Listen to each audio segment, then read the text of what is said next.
ওরে বাবা, এ তো ফুল অফরোডিং আছে। এবার কোন দিকে যাব বুঝতে পারছি না, দুদিকে দুটো রোড চলে গেছে। একটা বাড়ি খেলো নিচে, গাড়ির নিচে পাথরে, একদম স্টিফ চড়াই। এতটা অফরোডিং করে এসেছি ঠিকই, সেটা সার্থক। আরে ভাই, এখানে দাঁড়াস না, এখানে দাঁড়ায় না।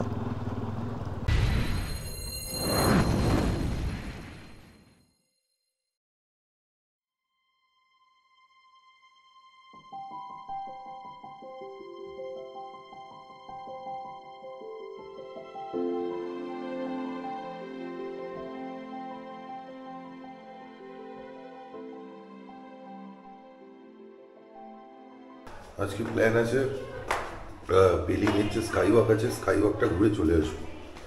কালকে যখন গ্যাংটক যাবো তখন রাবাংলা হয়ে বেরোবো, রাবাংলা বুদ্ধা পার্ক হয়ে গ্যাংটক ঢুকবো সিংটামে। এই যে ব্রেকফাস্ট টাইম চলছে, এখন ব্রেকফাস্ট রেডি হচ্ছে। এই যে দেবব্রত দা রেডি করছে।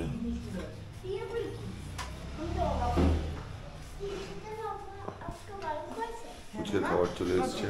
তোমার পেটটা একটু ঠিক হয়ে যাক।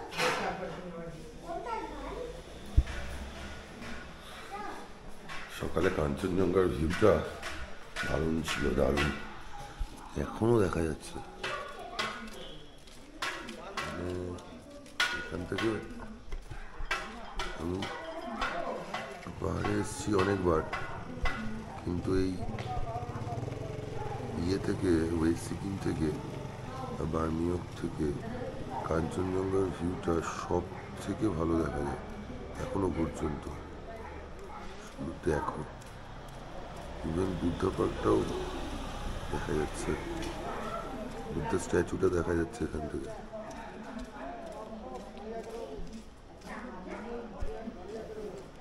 এখন 12:21, বাকিদারা যাচ্ছে না, বাকিদার শরীরটা একটু খারাপ করেছে, যার জন্য পাখিদারা আজকে রেস্ট নেবে। যেহেতু কালকে এখান থেকে গ্যাংটক যেতে হবে, তো পাখিদা বললো আজকে একটু রেস্ট নিয়ে নিই। আমরা বেরিয়ে পড়লাম, আমি আর এশা। এই আজকে পেলিংয়ের স্কাই ওয়াকটা দেখে আসি। ইয়েটা যাবো ভেবেছিলাম বুদ্ধা পার্ক, যেটা রাবাংলাতে, কিন্তু কালকে রাবাংলা হয়ে আমরা গ্যাংটক যাব, তাই জন্য ওটা ক্যান্সেল করলাম। হাতে অত সময়ও নেই, যেহেতু লেট হয়ে গেছে। তাই এখান থেকে প্রায় 34 কিলোমিটার পেলিং স্কাই ওয়াকটা। তো সিদ্ধান্ত নিলাম যে পেলিং স্কাই ওয়াকটা ঘুরে আমরা আবার হোটেলে রিটার্ন করে যাব।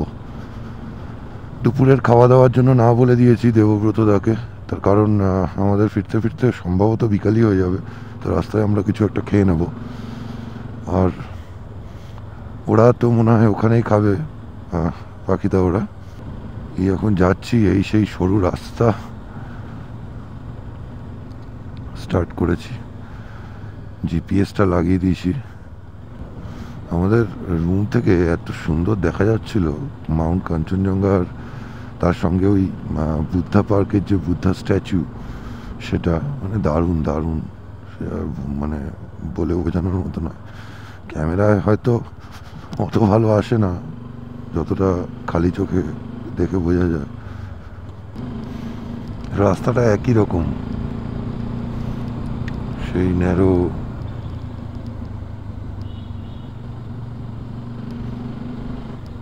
এই রাস্তায় ওভারটেক করতে একটু অসুবিধা হয়, কেউ পাস না দিলে, স্লো না করলে ওভারটেক করাটা একটু চাপের। থেকে বেরিয়ে আমরা পৌঁছে গেছি দেনতাম। এটা প্রায়, আমরা যেখানে ছিলাম সেখান থেকে প্রায় ওই 12 কিলোমিটার মতো। এখান থেকে দেনতাম পেলিং রোড বলে একটা রাস্তা আছে, যেটা ধরতে হবে। সেটা 650 মিটারের মধ্যেই দেখাচ্ছে। এটা হচ্ছে দেনতাম টাউন।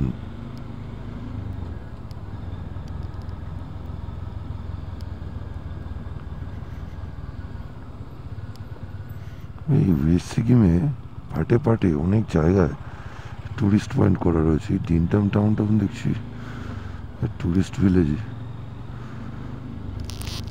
এখানে একটু একটু মোটামুটি 10-12 কিলোমিটার পরে পরেই ছোটো ছোটো ছোটো ছোটো যে টাউনগুলো আছে, সেগুলোতে একদম খাড়াই ঢাল নিচে নেমে যাচ্ছি। এবার আমাদেরকে কোন রুটটা নিতে হবে সেটা একটু দেখতে হবে। দেখাচ্ছে তো 350 মিটার। রাস্তার অবস্থা ভালো না, পার্টিকুলার এই জায়গাটা। এই যে এখান থেকে আমাদেরকে নিতে হবে সম্ভবত এই রুটটা। একবার জিজ্ঞাসা করে নি। भैया ये पेलिंग स्काई वॉक जाना है इधर से ना? Thank you. हाँ यही रोडটা।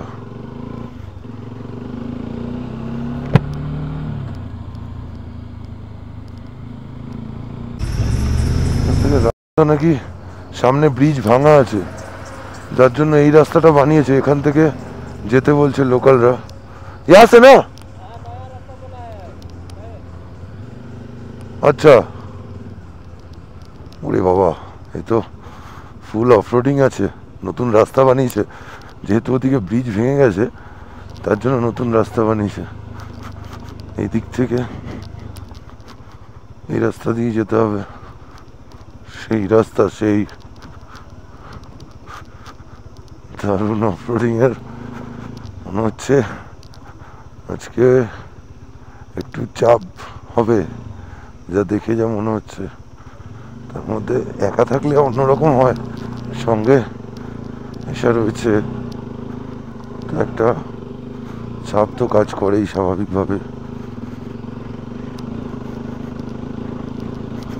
সে লাস্ট যে বন্যাটা হলো না, সেই বন্যাটাতে তিস্তা নদীর সব পাড় ভেঙে দিয়েছিল, যার ফলে ওখানে এদিকে একটা ব্রিজ আছে যেটা ভেঙে গেছে। এখানে একটা রাস্তা বানিয়েছে আলাদা করে, হ্যাঁ গাড়িগুলো সব এদিক দিয়ে যাতায়াত করছে।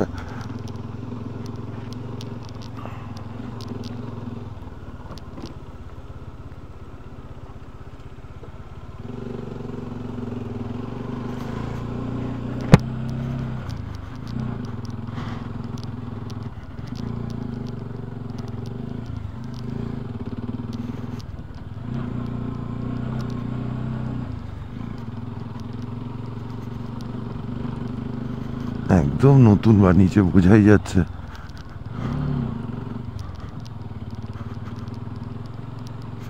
যদিও টেম্পোরারি রাস্তা এটা, সম্ভবত ওই ব্রিজটা কনস্ট্রাকশন হয়ে গেলেই আবার ওই রোডটাই কন্টিনিউ হবে। তবে এই রাস্তাটাও বেশ ভালো, অ্যাডভেঞ্চারাস। এবার কোন দিকে যাব বুঝতে পারছি না, দুদিকে দুটো রোড চলে গেছে, একটু কনফিউশন হচ্ছে। তো অপেক্ষা করছিলাম কোনো গাড়ি আসবে, তারপর জিজ্ঞাসা করব। তো গাড়ি এলো, জিজ্ঞাসা করলাম ওই রোডটা না, এই রোডটা দিয়ে যেতে হবে আমাদের। এই রোডটা দিয়ে গাড়িটা এলো, ওরা বললো, তারপর স্টার্ট করলাম। তার আগে তো দাঁড়িয়ে জাস্ট প্রার্থনা করছিলাম যে কখন গাড়ি আসবে। একটা গাড়ি নেই, এই দূরে কর্মচারী লেবারগুলো কাজ করছে, কিন্তু অত দূর থেকে কি আর শুনতে পায়? ইশারা করে চেষ্টা করছি, এবার অতটা যাওয়ার রিস্কও পাচ্ছি না যে যাবো আবার ব্যাক করে যদি আসতে হয়। তাই জন্য ওয়েট করছিলাম দাঁড়িয়ে যে কোনো একটা গাড়ি আসবে, তারপর গিয়ে ইয়ে করবো। দারুণ অফরোডিং। আমি জানি না ক্যামেরায় কতটা বোঝা যাচ্ছে, তবে এটা সেই অফরোডিং। যাক, একদিকে ভালো, পরের বছর জান্সকার আছে আমাদের, তো তার একটা জাস্ট মানে প্রিলিমিনারি কোর্স কমপ্লিট হয়ে যাচ্ছে এই বাহানায়।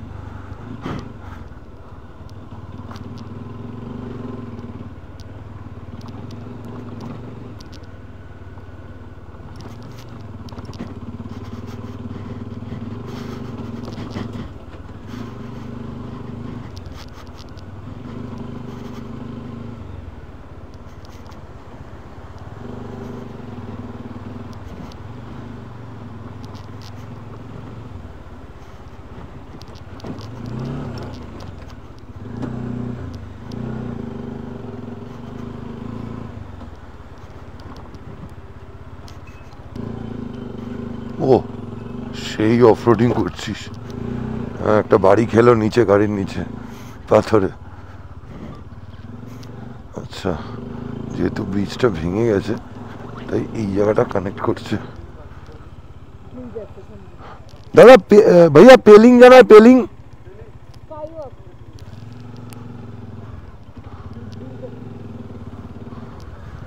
এই রাস্তা, এই নিচের রাস্তাটা দিয়ে আমরা এলাম এই জায়গাটা। এবার আশা করছি নর্মাল রোড। অফরোডিং এর প্যাচ এখনো শেষ হয়নি। আমি ভেবেছিলাম মেন রোডে চলে এসেছি, মনে হচ্ছে না। যা অফরোডিং চলছে আজকে, বেশ ভালো লাগছে। বেশ হ্যাঁ, একটা পাকা রাস্তা দেখতে পাচ্ছি। আচ্ছা, এই রোডটাকেই কানেক্ট করছে, এরই তলার দিকে ব্রিজটা ভাঙা। এই জায়গাটা একবার একটু দেখে নিতে হবে। এই জায়গাটা, এই তলা দিয়ে যে ব্রিজ এটা যাচ্ছে, এখানে একটা ব্রিজ আছে যেটা ভাঙা। ওর জন্য আমাদেরকে ওই নতুন রাস্তাটা নিতে হলো যেটা বানিয়েছে। আবার একটা অফরোডিং এর প্যাচ, ওয়াটার ক্রসিং। এই যে ছোট, এটা খুব একটা বড় ছিল না, ছোটই ছিল। এই জায়গাটা ল্যান্ডস্লাইড জোন মনে হচ্ছে দেখে। আবার ভালো রাস্তা। আর এখনো বাকি আছে 11 কিলোমিটার, 24 মিনিট দেখাচ্ছে।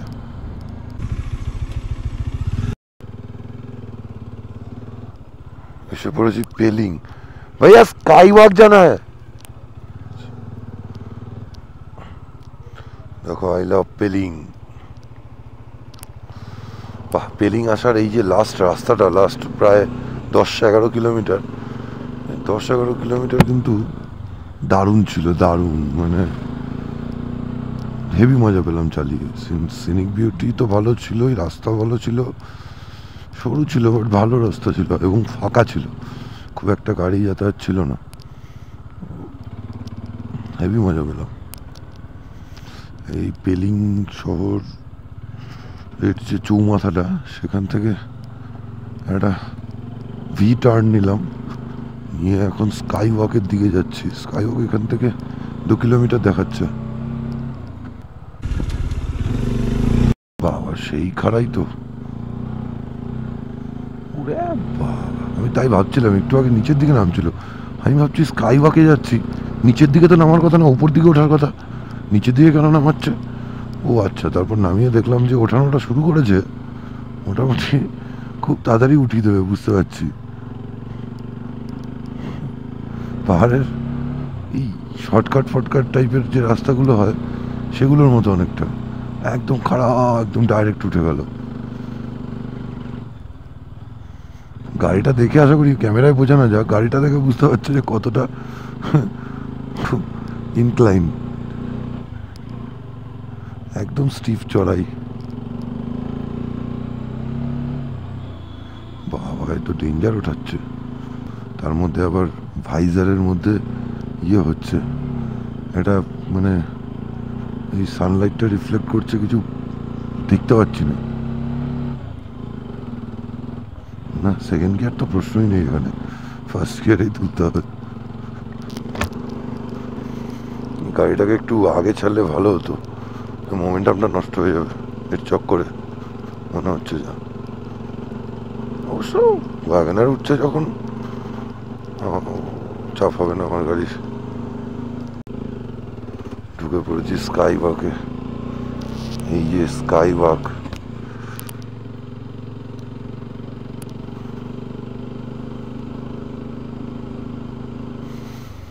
অনেকটা হেঁটে যেতে হবে না? হ্যাঁ, সেই উপরে উঠতে হবে স্কাই ওয়াকের পথে। মনে হয় টিকিট ফিকিট কাটতে হবে। গেট,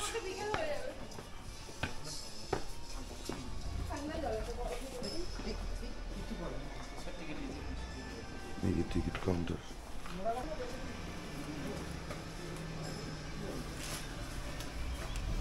200 টাকা, 100 টাকা করে পার হেড, 200 টাকার টিকিট।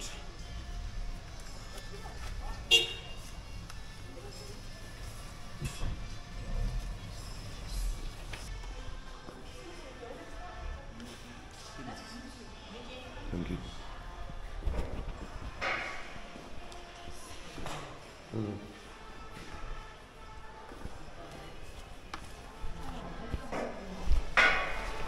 এই উপরে স্কাইওয়াক টিকিট চেকিং করে স্কাইওয়াকের পথে এই হচ্ছে স্কাইওয়াক। এখানে প্রবাবলি জুতো খুলতে হবে, জুতো খুলে মন্দিরে যাওয়ার জন্য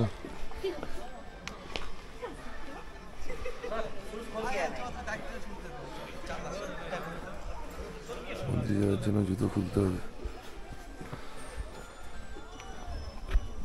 হ্যাঁ ওই তো ওই জায়গায় ঢোকার সময় জুতো খুলতে হচ্ছে।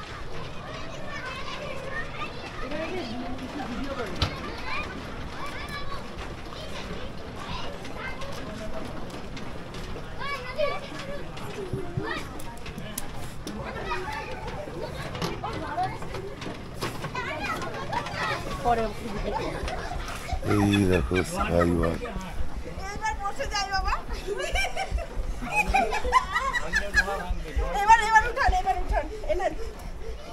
ছোট ছোট বাচ্চাগুলো কেমন করে যাচ্ছে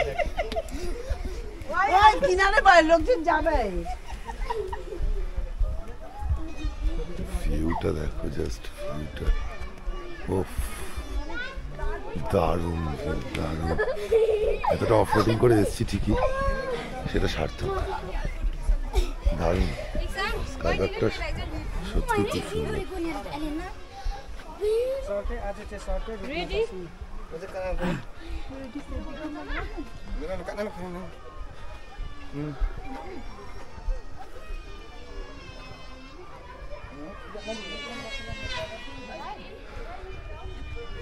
বুদ্ধমূর্তি নিয়ে একটা ভালো টাইম ল্যাপস আসবে ওখান থেকে।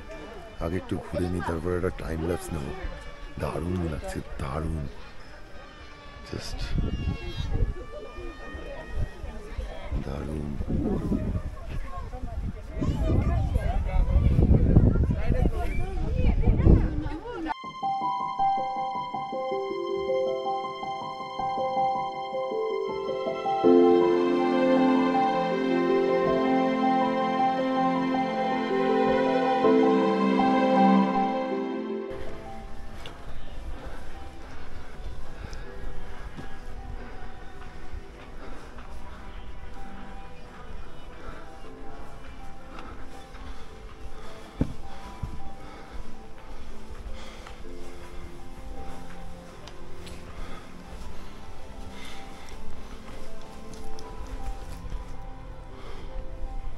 ফটোগ্রাফি এলাও নেই ভেতরে।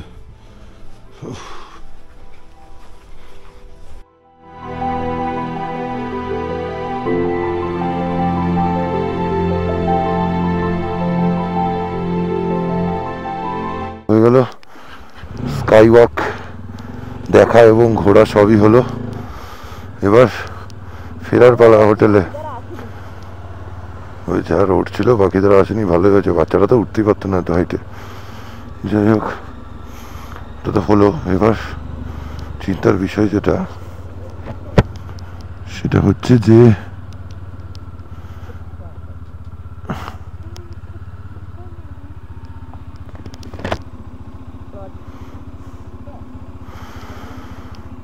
পার্কিং চার্জ লাগবে মনে হচ্ছে।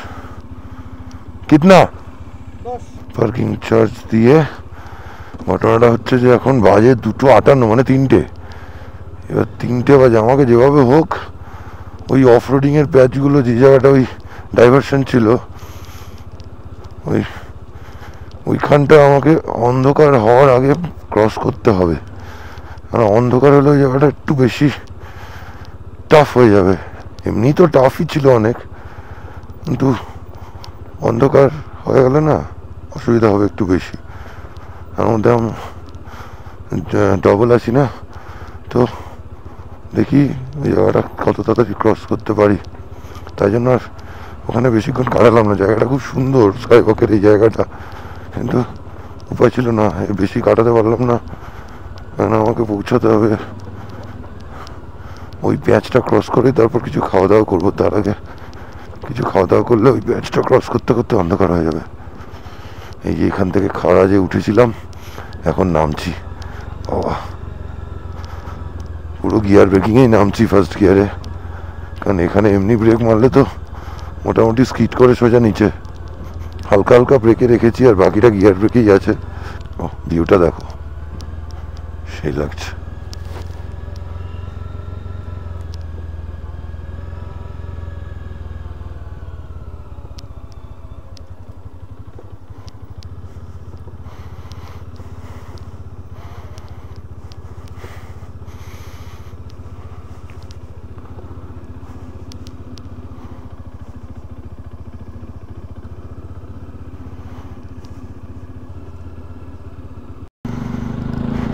একটা ওয়াটারফল পড়েছে রাস্তায়, আসার সময় তোলা হয়নি, এখন আগে থেকে দূর থেকে দেখতে পেয়েছি তাই ক্যামেরাটা অন করে নিলাম।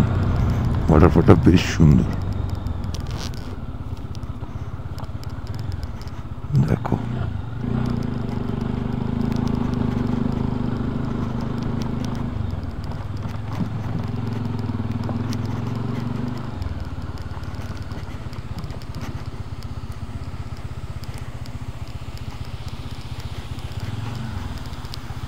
এই ওয়াটার ক্রসিংটা মনে হয় দেখিয়েছিলাম, তুলেছিলাম, কিন্তু ওয়াটার ফলটা তোলা হয়নি।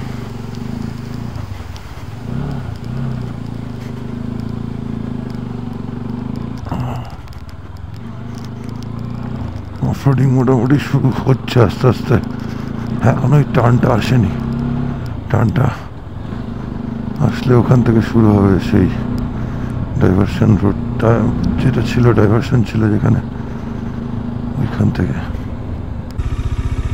এই সেই এসে গেছি, এবার আমাদের সোজা যেতে হবে। রোডটা যাচ্ছে এদিকে, কিন্তু এদিকে ওই ব্রিজ ভাঙার জন্য এদিকটা বন্ধ। এই যে এই সোজা যেতে হবে, সেই অফরোডিংয়ের শুরু। আমি এটা আর ক্যাপচার করছি না, এটা অলরেডি আমি আসার সময় আমি তুলেছি পুরোটাই। চলো দেখা হচ্ছে এটা পার করার পর ডেনটামে উঠে। বিকেলের ভিউটা সুন্দর লাগছে বেশ, তাই আবার ক্যাপচার করলাম। দেখো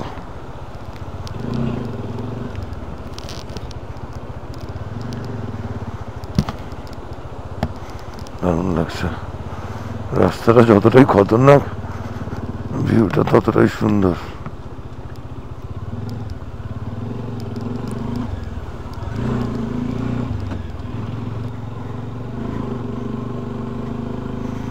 দেখো জাস্ট কোথায় উঠছে। আরে ভাই এখানে দাঁড়াস না, এখানে দাঁড়ায় না, মোমেন্টামটা তৈরি করতে দেবে না। মোমেন্টাম তৈরি করলো নষ্ট।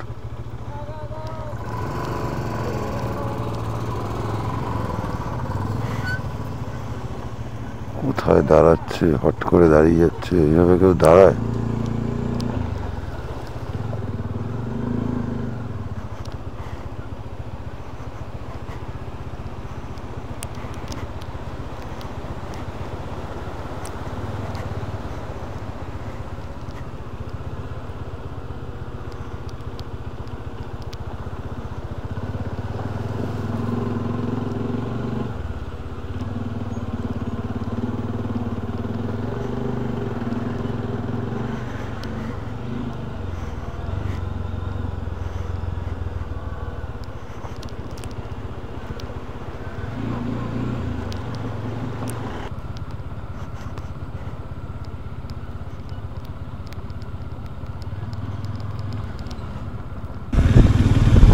চারটে 21 বাজে, আলো থাকতে থাকতে অফরোডিং ক্রস করবো। আলো থাকতে থাকতে শুধু অফরোডিং না, আমাদের হোটেলেই পৌঁছে গেছি। এত তাড়াতাড়ি ঢুকে যাবো ভাবিনি। সুন্দর এসছি, ভালোভাবে ঢুকে গেছি। এখন গাড়িটা টুক করে পার্ক করে দিই।